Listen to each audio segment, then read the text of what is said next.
ایران میں ممکنہ جنگ کے خدشات کے سائے گہرے ہوتے جا رہے ہیں۔ امریکہ کی جانب سے خلیج میں اپنی فوجی طاقت میں اضافے کے ساتھ ہی ایرانی عوام خاموشی سے ایک ممکنہ حملے کی تیاری میں مصروف نظر آتی ہے۔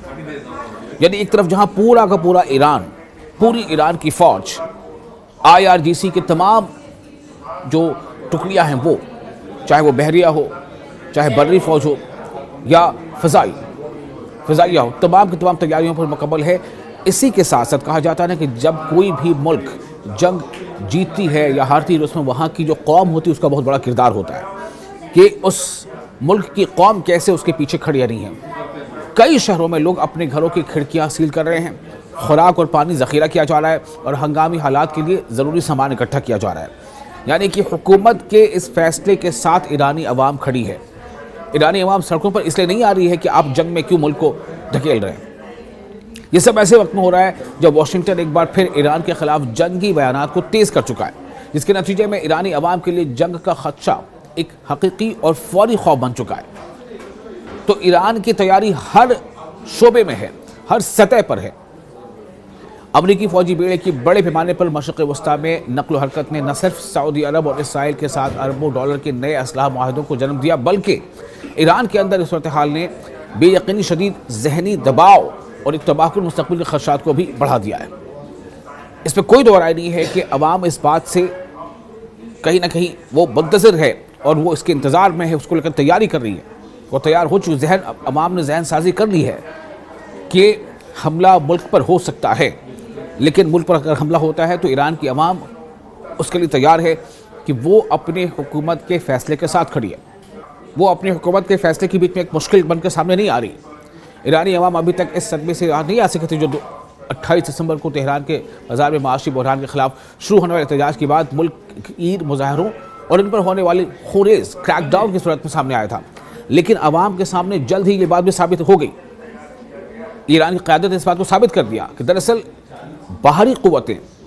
ایران کے اندر داخلی انتشار پیدا کرنا چاہتی تھی، اور یہی وجہ ہے کہ ایران کی عوام نے اب بالکل اس بات کو لے کر ذہن بنا لی ہے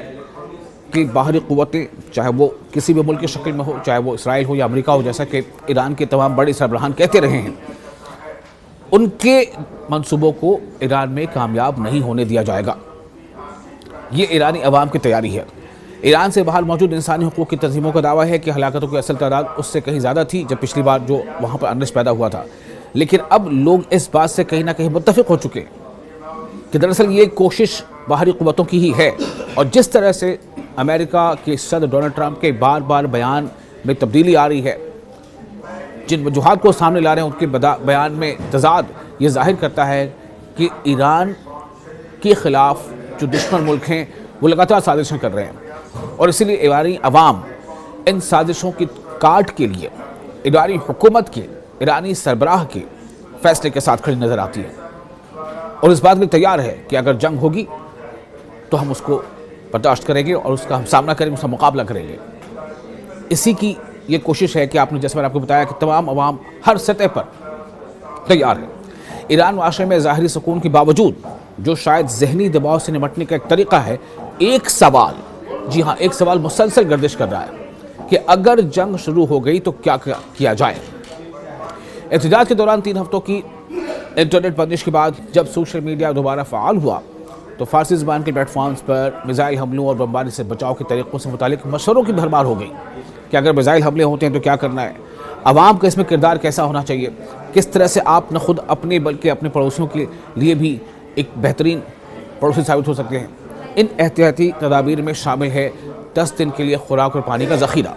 یعنی کہ آپ کم از کم ایران کے عوام کو وہاں کے جو لوکل میڈیا پلیٹ فارمز کے ذریعے یہ باخبر کیا جا رہا ہے، یہ باور کیا جا رہا ہے کہ کم از کم آپ کے پاس 10 دنوں کے خوراک کا ذخیرہ ہونا چاہیے۔ فرسٹ ایڈ کٹ ہمہ وقت قریب رہنا یہ ضروری ہے۔ شناختی دستاویزات اور ضروری کاغذات ایک بیگ میں رکھنا تاکہ فوری انخلاء ممکن ہو، ہنگامی راستے کھلے رکھنا، دھماکے کی آواز سن کر کھلی جگہوں کی طرف جانا اور دیوار کے ساتھ زمین پر لیٹ جانا۔ اس نوعیت کے درجنوں مشورے مسلسل گردش کر رہے ہیں، تاہم ان میں سے زیادہ تر کے ذرائع غیر واضح ہیں۔ یہ بھی معلوم نہیں ہو سکا ہے کہ آیا